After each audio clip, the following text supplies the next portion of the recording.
And a very good, what day is it? Tuesday. That's how confused I am right now, ladies and gentlemen. How are you everybody doing?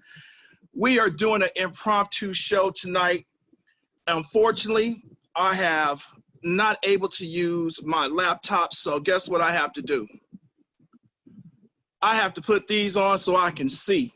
And I hate these glasses. But anyway, so this is James Finley. I'm your host at Pickaside podcast.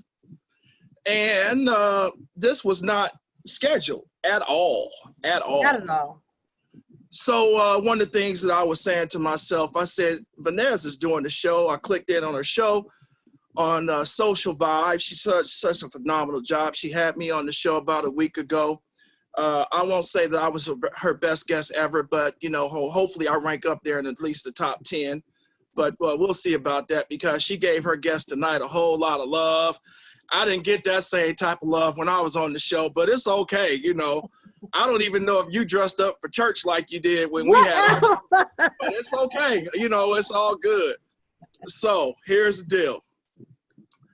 You know, I wanted this to be on Facebook Live, but evidently, you know, I'm still trying to learn how to use all this technology. However, this is going to be recorded. It will not be edited. This is going to be raw. So what's live for you guys out there, it won't be live, but it's live for Vanessa and myself. Now, as I was stating, Vanessa has her own show. Vanessa is a pro at this. I'm just a little infancy. I'm on Similac. But her, on the other hand, she does this and she does a phenomenal job. She is all the way in that other state on the East Coast that's just as big as this state on the West Coast, and that is New York. She's a New Yorker. You can hear it in her voice when she starts talking, and you can hear it real good. There are some words that she'll say, and you'd be like, yep, she from New York. However, those from Los Angeles, she went to Dorsey. Of all schools, I am actually interviewing someone from Dorsey High School. That's like mixing oil and water for those that don't know how that is. Anyway, I tease her about it a lot, but she made the decision to move back to New York, and she's doing very well back there. So we want to dive into it. So Vanessa, welcome to the show. Glad to have you, on my platform. And so Vanessa, give the audience a little bit of background on what you do and kind of where you are with your podcast. Well, hey, look.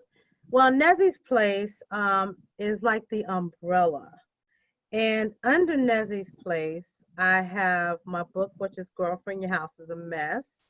And then I have the podcast called Where Truth Lives. And then due to COVID, the Lord gave me, I wanted to develop a platform where people could come together because we were secluded. You know, we had to, in March, we had to stay in our homes. You know, we couldn't go out. So, you know, people were probably feeling abandoned, you know, just by themselves. They wanted to talk to people. So the Lord gave me, first I called it Snack and Chat.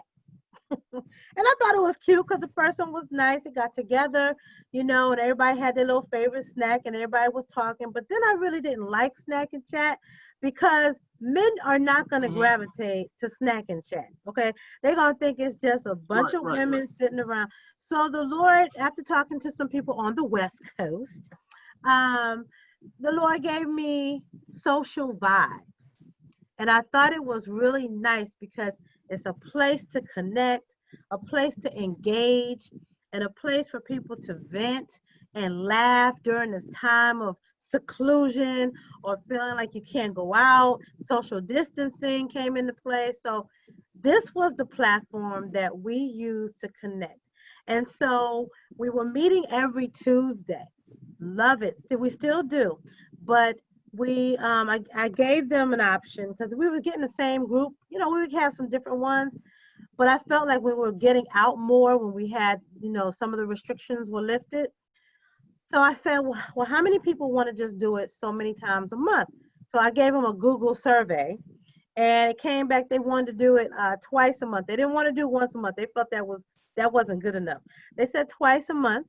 Right, And right, then because I have it every Tuesday at 7, I didn't want it to die, right?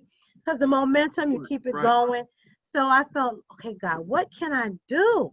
What can I do to keep this going? And it came to me, Social Vibes Live. So that's how come you were my first guest on the show. And then tonight, like you said, I had another life coach friend of mine, Patricia Brown, which when we talked about divorce, bouncing back from divorce and relationships. So that was really good. So that's what I do, and I'm trying to get some books under my belt more, and that's what I do. That's me. Oh, and I'm Well, a you life know that. coach. Did I Listen, forget that? Did I say that yeah, already? yeah, yeah, yo, yeah, yeah. You're a life coach because you always giving advice. So yeah, throw that in there too. She's a life coach as well. Yes. Yes. So Excuse Vanessa, me. the Excuse show me. that you had tonight. Yes, I'm taking some water. everybody, please forgive her Like for you doing said, this. this We is talked raw. about this. So This is unscripted. yeah, it's You know, raw. I So was you know what? saying he Since hates it's his so raw, cup. let me get a drink of water. He hates his cup because he don't know what's in it. It's water. It's water. Okay. Yeah, yeah. And I just had a sip of water too. All right, so let's get on with it. So your show tonight was about divorce. And so my show is basically about uncomfortable issues, getting uncomfortable to get comfortable. And so when your topic of divorce was on, I was like, whew, that's deep because unfortunately I'm a product of two divorces, not one, but two. However, I come from a home where both of my parents were married, and I grew up in a very loving home up until the time of my father's death. So, in the back of my mind, I've always felt like, you know what? Uh, I want to be just like my mom and dad. I want to be married, until the end. And unfortunately, it didn't work out that way. And I felt like I had disappointed a lot of people in my first divorce. And so it took a lot of time to recover from that.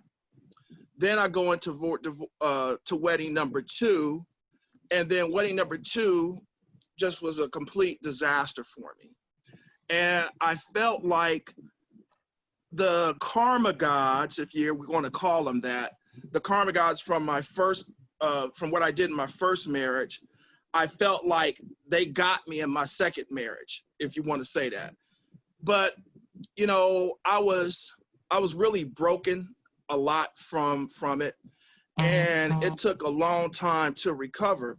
So what I want to ask you, being on the show as a host on your show, and now you're the person that's getting interviewed on this, as well as I want you to interview me as well, because there's some questions I want you to ask me. I don't So want to ask you any how many, questions. well, you're going to ask some questions because that's what I said. All right. So anyway, so how many years have you been divorced? Ooh, for my second marriage, 5. Okay. So like me, you've been married twice. Twice. The So first after your first divorce, what was that like for you mentally? it was new. It was something that I had to adjust to because I felt my question was, well, what happened, right? And because Hmm. we all, like I had shared with you before, the lifestyle that he chose was not conducive for a prosperous relationship. Okay. Right. And so I didn't blame myself for that because that was his choice. But it took me a while to think about what am I doing now? Okay, what am I doing? My major focus was my 2 daughters because I had to keep it together for them. I had to keep my head on tight for them, plus myself. And I had to realize, okay, you got to brush this off and you got to keep moving. I don't know, maybe it was easier, I think, because I was saved and I prayed to the Lord, one, because things weren't right, and asked, hey, look, if this is not supposed to be, pull me out because things were disastrous. And like I was saying on a previous show, no one wants an unhappy parent. You know, if you are in a bad relationship and you are extremely, one, exhausted, angry, miserable, you know, yelling all the time, and you're just unhappy inside, internally, you have no joy, you're just upset because of the relationship. Because true enough, we vibe in relationships, you know, we thrive in good relationships, you know, when relationships are great and everything is healthy, it makes you feel better. You know, and every relationship is not perfect, but you know, when you have a consistent everyday issue, that's tiresome. It's Hmm. really a lot on you, weighs on you. Yeah. So I wanted to be Right. a happy parent. Right. Right. And one of my goals was to be a happy parent, to be a good parent so that I can nurture my daughters, right? And I didn't want anything clouding my judgment. So I was on a mission to get to do whatever I needed to do. Plus, I'm resilient. I can bounce back from anything perfectly, and I think it's God, oh, giving me that resilience. That you know, everybody can't do that. So that's what I went through, and I was good. You know, after a certain period of time, I learned more about myself. I learned what I like. Hmm. I learned what I don't like. I Hmm. learned a lot about my personality. I learned how to do things by myself. I learned how to go to lunch and dinner and movies by myself. You don't always have to take Right. somebody with you. So I learned Right. to love me, Right. and you know, Right. forgive him and love me and move on. Forgive myself. You know, I think that divorce, one of the key things with divorce that I think that's so crucial is one word, and that's forgiveness. I think that forgiveness is so crucial in divorce because it it almost helps get a weight off of you, because especially if you have kids involved. And I know that in my situation, in my first marriage, uh, I was blessed to have the perfect wife. Wasn't nothing wrong with my wife at all. God had blessed me with someone, and because it was so blessed from it, and so when I went outside of my marriage and did the things that I did, uh, you know, there were some consequences that I was going to have to go through. Thankfully, she did go ahead and forgive me from it.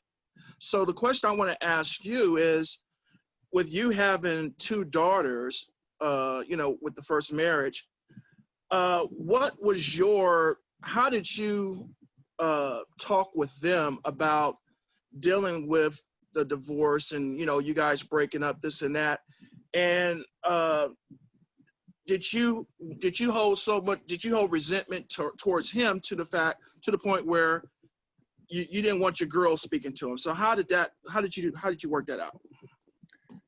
Did you? I'm sorry. Did you say I didn't want my girls? What did you just say? The last one? Yeah, did you, so basically, did you want your girls to resent your husband, their father? No. So when we knew that the relationship was ending, and when we knew that we were going to split up, we set. They're 7 years apart, my daughters. So when we split up, my youngest was like almost 2. So talking to her was probably like talking to a wall. So but we sat my oldest one down and had a conversation with her, told her what was going down, what was going to happen. Mommy was moving. You know, mommy and daddy are, you know, we love you, but, you know, we're just not going to be married. She sat there and listened. And then we were finished talking, we said, "Do you have any questions?" And she said, "Okay, can I go play now?" So, so that's what. So she she listened, but I think it became more of a reality to her after we moved. She had her own place, and one of the things that I made sure of was that they always had a relationship with their dad. You know, whether or not he wanted to spend extra time with them or not, I always wanted them to have that relationship, because like I said before on the previous show, that um, it's important for daughters to have good relationships with their fathers, because it creates a good foundation, stability for them. I had a wonderful relationship with my father. Like you, my parents were married until my father passed away, and my mother never remarried. So I was very, very, I was pushing for that because I wanted them to have a relationship. Now, when we moved here, and there was not, I couldn't do anything about the distance, but as far as remaining connected, having a conversation with them, on his side, that kind of scaled back some. And I think it put a damper on their Okay. relationship, so the divorce was easy, probably because they were younger. They weren't, older, where they were just so devastated, because I made it a point to make their surroundings so comfortable and loving and nurturing. Not that they would miss anything, but because I wanted them to feel the love that's still there. You know what I mean? Even if they were two separate homes. So that's what I did, and they they're good. I think they do miss the relationship with their dad, but they don't blame the Right. divorce. They blame him, because after a certain time, it's a responsibility of the parent. You're still a parent before your lifestyle. You're a parent first. Right. Your children first Right. Right. before any Right. lifestyle choice. Right. So Right. that's where we are. Right. All right. So, why don't you have a question you want to throw back at my way? Well, I know you talked about some of the things that you went through in your previous relationships. And I know that you came to realize what happened shouldn't have happened. And you can explain that on another platform. But how did you bounce back from a man's perspective? How did you face reality of, this is my new normal, this is my life now. I screwed up, I made a mistake, but how did you move forward? Yes, you forgave yourself, right? In the situation and whatever, but how did you really in here move forward to gain a better perspective on life and relationships, and not know that every woman is not the same, or every relationship is not the same? I know it's Yeah.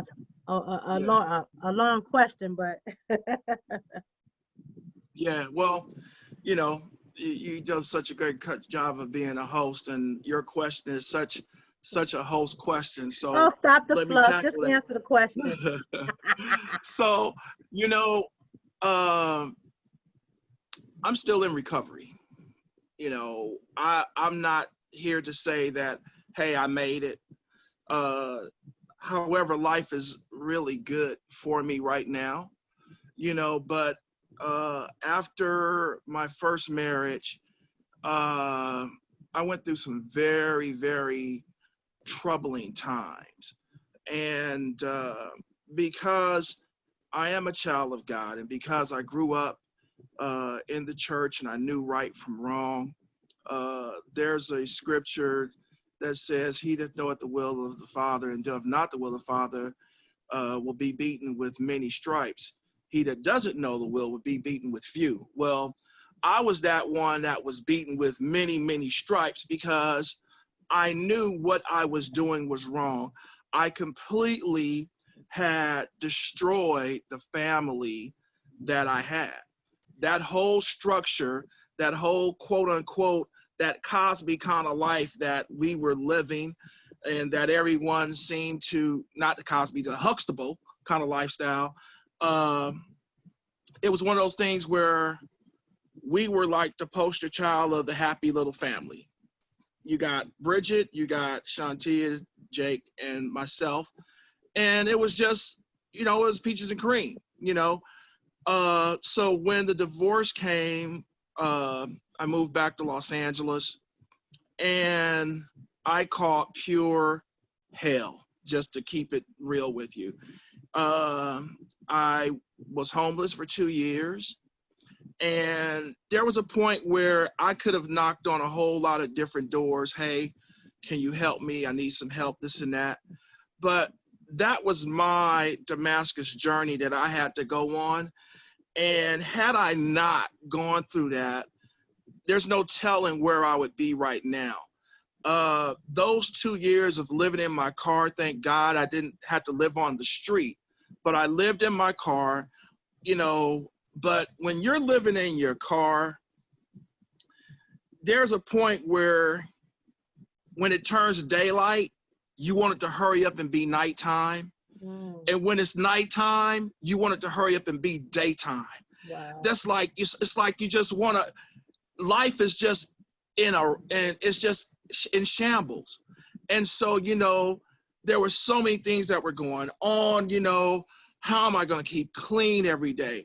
Where am I going to use the bathroom? I mean, and during all the midst of all this, I was able to maintain a job. And nobody, unless maybe a handful of people, knew what I was going through. My sister didn't know it, you know, close friends didn't know it, you know, because I always keep a smile, but no one never knew what was going on behind the smile. I did a great job of having a facade, but behind the facade, there was a person that was hurting. There was a person that was contemplating suicide. There was a person that was going through a whole lot. I had a church family. They didn't know what was going on. And it got to a point to where, you know, I really just wanted to throw my hands and just give up. And I was really critical of myself. I kept blaming myself for all the carnage that I created with my family. I would ask my wife, Bridget, at the time, I would say, will you please forgive me? And she would say, listen, I've forgiven you. You need to move on.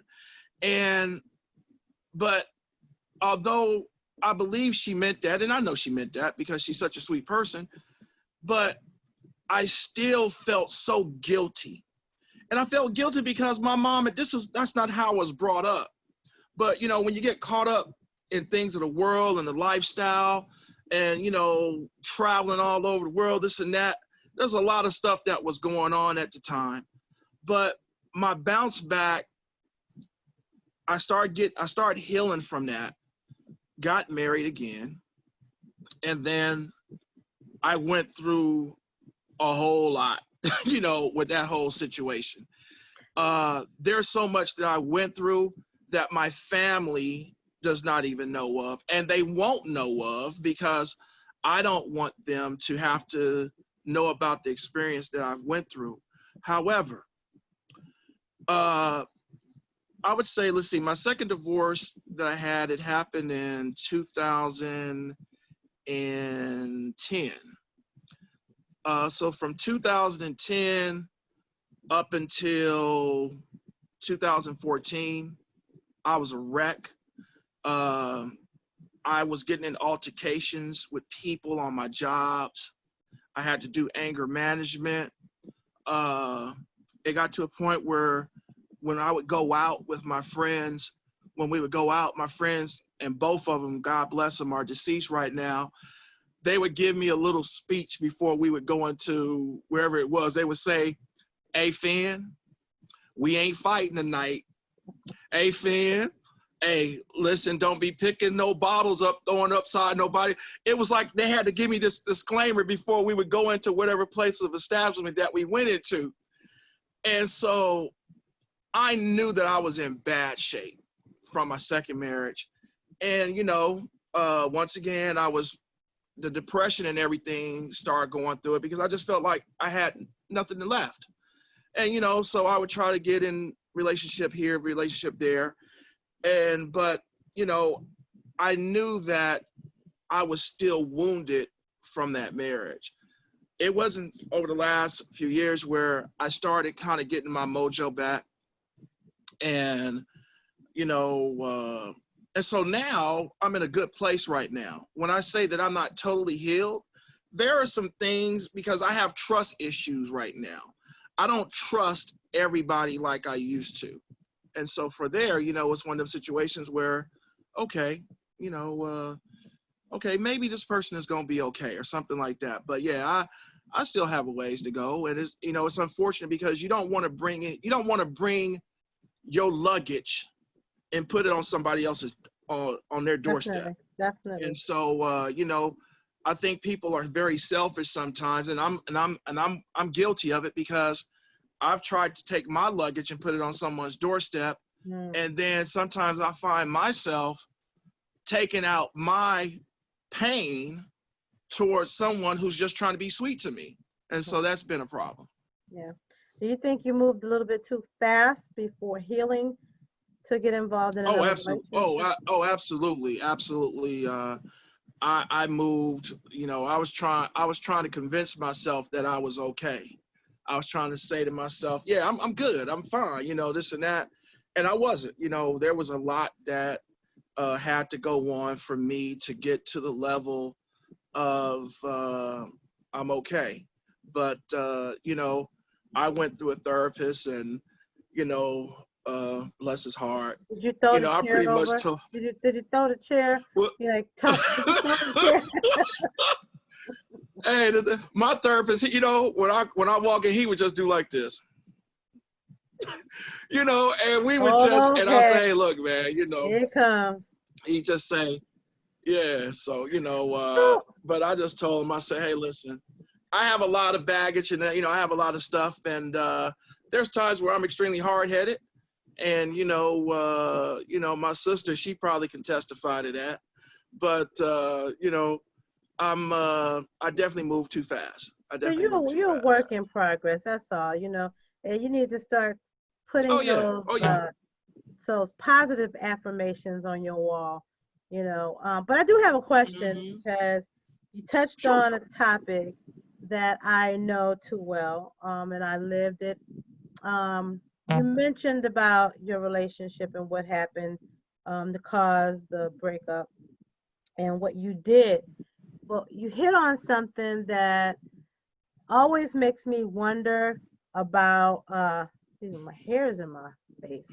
Always makes me wonder about men. Okay.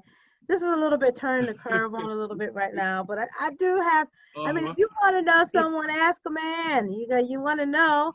So I have lived that life, and that's why I'm not married today.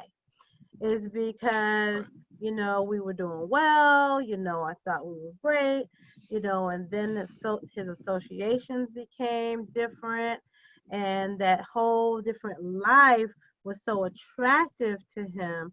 And what it did was it embellished a lot of things on the outside, and it was so attractive, and he got wrapped up in it, right? So you said you knew better. Your head knew better. You knew better. But what was it that, because, okay, let me go back. So my whole thing is, I was talking to another girlfriend of mine, and we were talking about this particular issue. And so I said, what's really weird is women don't have affairs unless they are not being emotionally fed, something intimacy, and it's not always about being intimate the way some people really know it, sexual.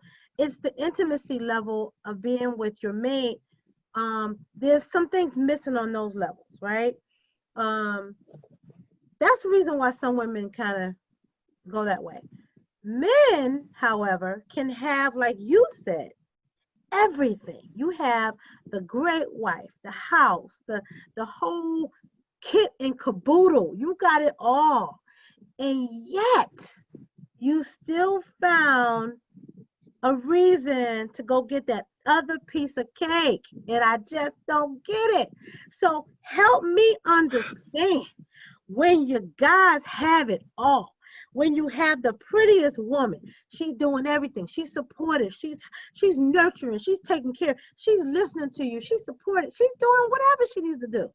And living her life, being a career woman, okay, taking care of kids, everything. But somehow he still finds that he needs another piece of cake. Tell me, my brother, I need to know. This is what happens when you have your own show and then you make this executive decision to say, go ahead, ask me anything you want to ask me. But you know Okay, what? Hey, you want me to resend that this is what question? my show, hey, hold on. This is what my show is all about. Because listen, Vanez, I'm going to be very transparent with myself on this show. Because if I can't be transparent, I'm a fake. And I don't want to come across like that. Your question that you asked me, female friends of mine that I know, and even in relationships that I've been in post marriage, that question always comes up. If you had it all, why did you do it? First of all, there's no excuse. There's no excuse. Even if my wife was not delivering what she should have been delivering, there still would not have been an excuse for what I did. And I make it very clear to anyone, because I hear something, well, it takes two people to break. No, that's not true, because it was all on me. I remember the first time that I went outside of my marriage. And when I did, I felt horrible. I felt like I just felt like guilt was just written all over me. And it was hard for me to come home, look at my kids, look at my wife, and my conscience was bothering me. Wow. And a part of me was like, just go ahead and just tell her what happened, and this and that. And I was like, oh, and then I was like, I ain't doing that. That's gonna be Not automatic, today. that's Not it. Yeah. today. I was like, no, I'm not doing that. No, not doing that. Uh However, the sad part about it, Vanessa, is that when you do it once, it becomes easier to do it twice. Then it gets easier to do it 3 times, 4 times, and then it just starts evolving. It just keeps going on and on and on and on and on. I am the poster child of what not to do in a marriage when it comes down to infidelity. And listen, I'm pouring myself out to worldwide. I don't know who's going to listen to this on YouTube, across the world. And this is the first time that I've had a platform to talk about this. But, infidelity, adultery, if you just want to just use the word for it, there's no excuse. And I can't sit here and say, well, the reason I did this because she was so fine, the chick I saw was so fine, and this and that. Because, it wasn't sometimes about this person just being so beautiful. It was just about the fact that it was available and I went after it. And then I thought that because I could get away with it, hey, it would never come to my front door. And then it did come to my front door. And when it came to my front door, I got exposed big time. I literally had a whole nother life, because we were living in Atlanta at the time. I literally had a whole different life that was being lived way out here in California up north. And, and then I found myself, almost falling in love with this particular woman. And so things just started spiraling out of control, because then when I got exposed, there's an embarrassment that you go through. And so then the question comes, well, were you more embarrassed because you got caught? Or were you embarrassed because, you just felt like hey, you felt bad because of something, this is what you did to your wife. I was embarrassed because I got caught. However, the embarrassment thing came when I knew that it destroyed the family. So the only thing I can tell you, any man that says the reason why he did this, if he says up here, well, she wasn't giving me what I needed to have, sexually, or she couldn't cook or she couldn't do that. All those things are fixable. Those are fixable things that can be fixed. Those are things that people can fight through. Right. Finances, even if you guys are fine, I think that finances play a major role in marriage, but But that's something that can be fixed as well. That adultery and cheating on somebody, that's a hard thing to recover from, because when you lose trust in somebody, it's hard to build. it's hard to build that back up. And any time that you go somewhere, if it's not going but to the store, and the store is like, she knows it's only going to take 20 minutes. I come back in 40 minutes. Well, where'd Well, you go? what took you so long to go to the store? Now, I could have gone to the store and the line could have been long or something. And I'm innocent, but because the trust is gone, there's always that, You're dang, being man, I watched. really, yeah, Now you're being watched. and it feels like you're walking on eggshells all the time. So, And that's not so healthy. Vanessa, no, it's not. It's not. And, so I always look at it like this. I was telling somebody the other day, when I was younger, we drink and going out to club and stuff, we drink, we do some other stuff that we ain't had no business doing.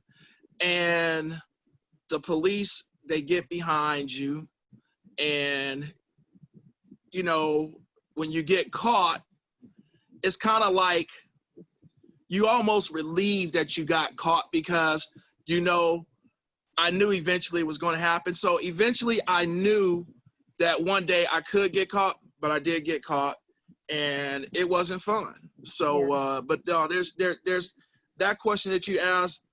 There's no explanation for it. It's just that, hey, because any excuse that I say, it's not good enough Right. for that, you know. So, Yeah. so let me ask you. So since you asked me that question, so let me ask you. Um, in my second marriage, I found out what it was like to be hurt. I've never been hurt from a female before.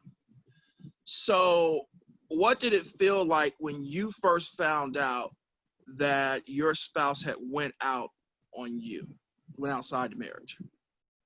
It hurt Mm-hmm. because I waited so long to get married again.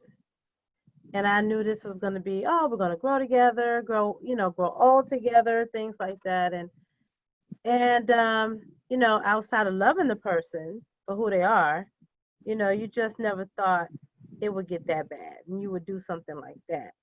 Because haven't I been good to you? I support you. You went through your little phase of going out, staying out on most of the night. I didn't give you a problem because I said, okay, well, maybe that's something you needed to do for a minute, so I'm not going to sweat because I have my own life going on. You know what I mean? I Yep. wasn't gonna, Yep. and Yep. I'm not a helicopter wife. I don't do that. And so it was very painful because I couldn't believe it had been done. But the Mm-hmm. reality was it did. And I had to suck it up, put my big girl pants on, and move forward and decide, okay, now what you gonna do? This is you. And my youngest, who was living with me? I think it was just me in the house. We were just him and I together. And my youngest daughter wasn't with me yet. And I said, okay, what you gonna do now? Bought a house, you know, and I'm like, okay, what you gonna do? So I had to get up. It hurt. I cried, and then one day I didn't cry anymore because you know what? Right. I felt Right. peaceful. I Yeah. felt peaceful. And yes, no one likes divorce. It's it's like a death. It is a death of a Oh, relationship. yeah, And it, yeah, and that's real. yeah, and when you That's and real. when yeah, and when you get divorced, you lose friends, or Oh, not so much oh, lose friends, but your associations that you had somehow seem to fall off. It's almost like they feel you are diseased, like you're gonna infect their marriage or something. But it is what it is, oh, and um yeah, I had to get new friends, start new. Some of my friends hung with yeah, me, but it did hurt. Yes, it did. But I picked yeah, myself yeah. up. God was my strength, and I dust my feet. I mean, I kept going. I had a mission because I knew what I was going through was not just for me. It was for something else down the line, what I'm going to be doing. So I just take it, learn it. And Yeah, that's beautiful, and I'm so glad that you have gotten to a place of recovery, and you've gotten to a place to where life is good. I'm not one of these, and for me right now, uh I'm okay by myself. You know what I mean? You know, uh do I want to remarry at some point? Yeah, I would definitely want to be remarried. I think we all at some point would like to get remarried. yeah, However, I'm not going to get married just because I feel as though my clock is ticking. right. And so sometimes you have to really be true to yourself, and true to other people that you may be dating, because some people that you're dating, they may want to be married or something of that nature. And if you're not ready, you may have to let that person go No, on to find that joy that he or she is looking for. right. But for me right now, uh I was one that was laid off from my job, as you know. And COVID-19 for me, uh, it has been a complete blessing because it opened up my eyes to a lot of things. If it wasn't for COVID-19, you and I wouldn't be having this conversation right now. Right. But when I decided to take this adventure and this journey, and it kind of goes back to off the topic of what we're talking about, when George Floyd was killed. And that fire and rage just kind of burned through me, where I felt like, hey, I gotta do something. And when I came up with this concept with this show, I knew that I wanted to have a show where there was going to be a lot of conversations that were going to be uncomfortable. And I didn't want it to be just uncomfortable for whoever I was interviewing.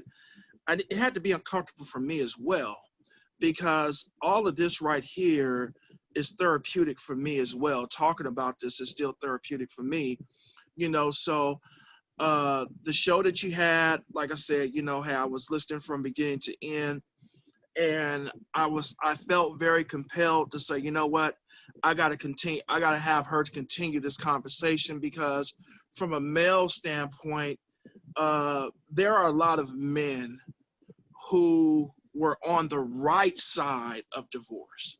There's a lot of men who I know personally Mhm. who their wife went out and cheated on them. Their Mm. wife left them.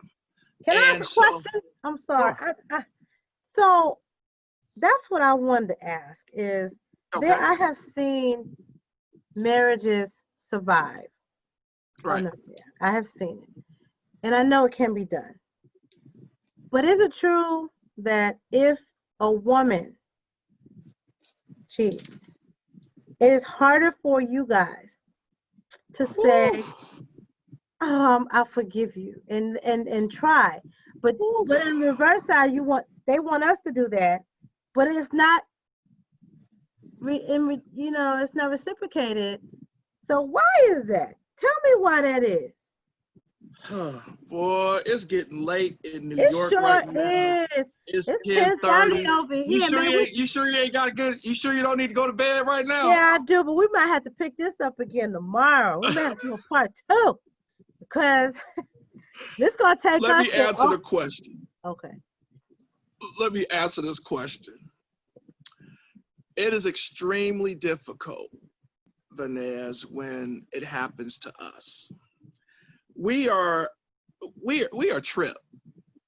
We are trip. Give me Men are shaking trip. my head. Now I ain't Steve Harvey, and I ain't about to be talking about the brothers because I'm always gonna be on the brother side of things. However, when it's on our doorstep, for men, we feel like the first thing come to your head, I wasn't able to please my wife.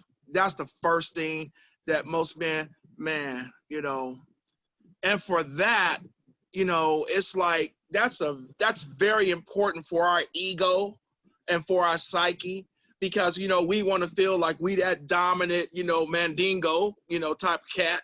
So, the first thing is like, man, what did I do? I must be a weak man. Now you talk on your first show that you had earlier when you talk about not blaming yourself. Oh my God.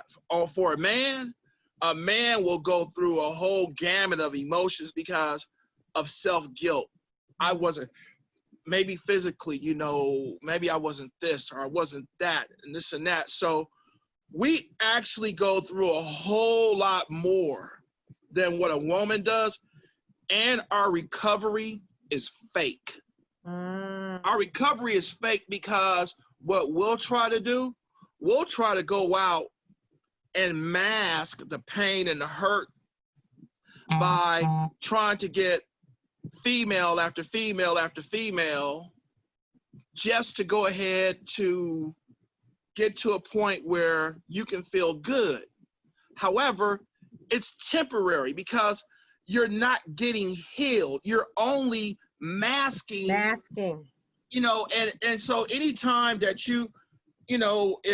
if I go out and I scrape my arm, I'm gonna put a Band-Aid on my arm. The Band-Aid is just to protect, what the wound is. But the wound itself, you keep it on there to try to get healed. But what men need to do, what we won't do, we won't go get help.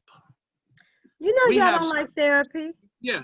Not all. Oh yeah, we don't like therapy, but we need therapy. We need somebody that we can talk to and open up. We need somebody who we can go and cry to because we have tears. Man, I can't even tell you, them drives where I be putting on Facebook and I be going way out to Timbuktu and I be on the ocean. Hey, what y'all don't understand sometimes, that is my therapeutic lane right there. There's times when I'm making them drives and tears are coming down my face because of certain situations that's going on in my life. And so, the scenery is beautiful and this and that. Sometimes I have to just pull over and just look at what God's creation is, to kind of help me out along the way. But that right there for me is therapeutic. So, we definitely need to do a part two of this because there's so many different layers. There's so many layers of this that we can discuss. But listen, we're going to close out, and I certainly thank you for being a part of this impromptu show. There was no pre-production or anything like this. Like I said, great. I think when I get off the phone, I think I'm gonna take this Chromebook laptop and I may toss it all the way back to the alley or something like that because this is ridiculous. But hey, don't talk thank about you so Chromebook. very much. Well, listen, maybe yours. Maybe yours is working. For those out there that had Chromebook, y'all go ahead and send me a text message on how to use this thing because evidently it ain't working for me. Vanessa, go get some rest. Well, look, thank you so very much. I appreciate being on Pickaside. I love that we were able to do this impromptu show. But like I said, there must be a part 2. All right? There must be a part 2. Must be Absolutely. a part 2 And to so this. listen, so for my slogan that I use for every time I dismiss my show, it always be this. Uh, always, and I mean always, choose God first in your life. And when you do that, he'll take you places that you've never dreamed of. Vanessa, thank you so very much. And maybe we'll do this tomorrow, but we'll definitely do a part 2 of being divorced and how to recover from it. All right. Definitely. Thank you so much for inviting me on the show. Have a great night. Thank you, dear. You Bye. too. Take care. Bye bye.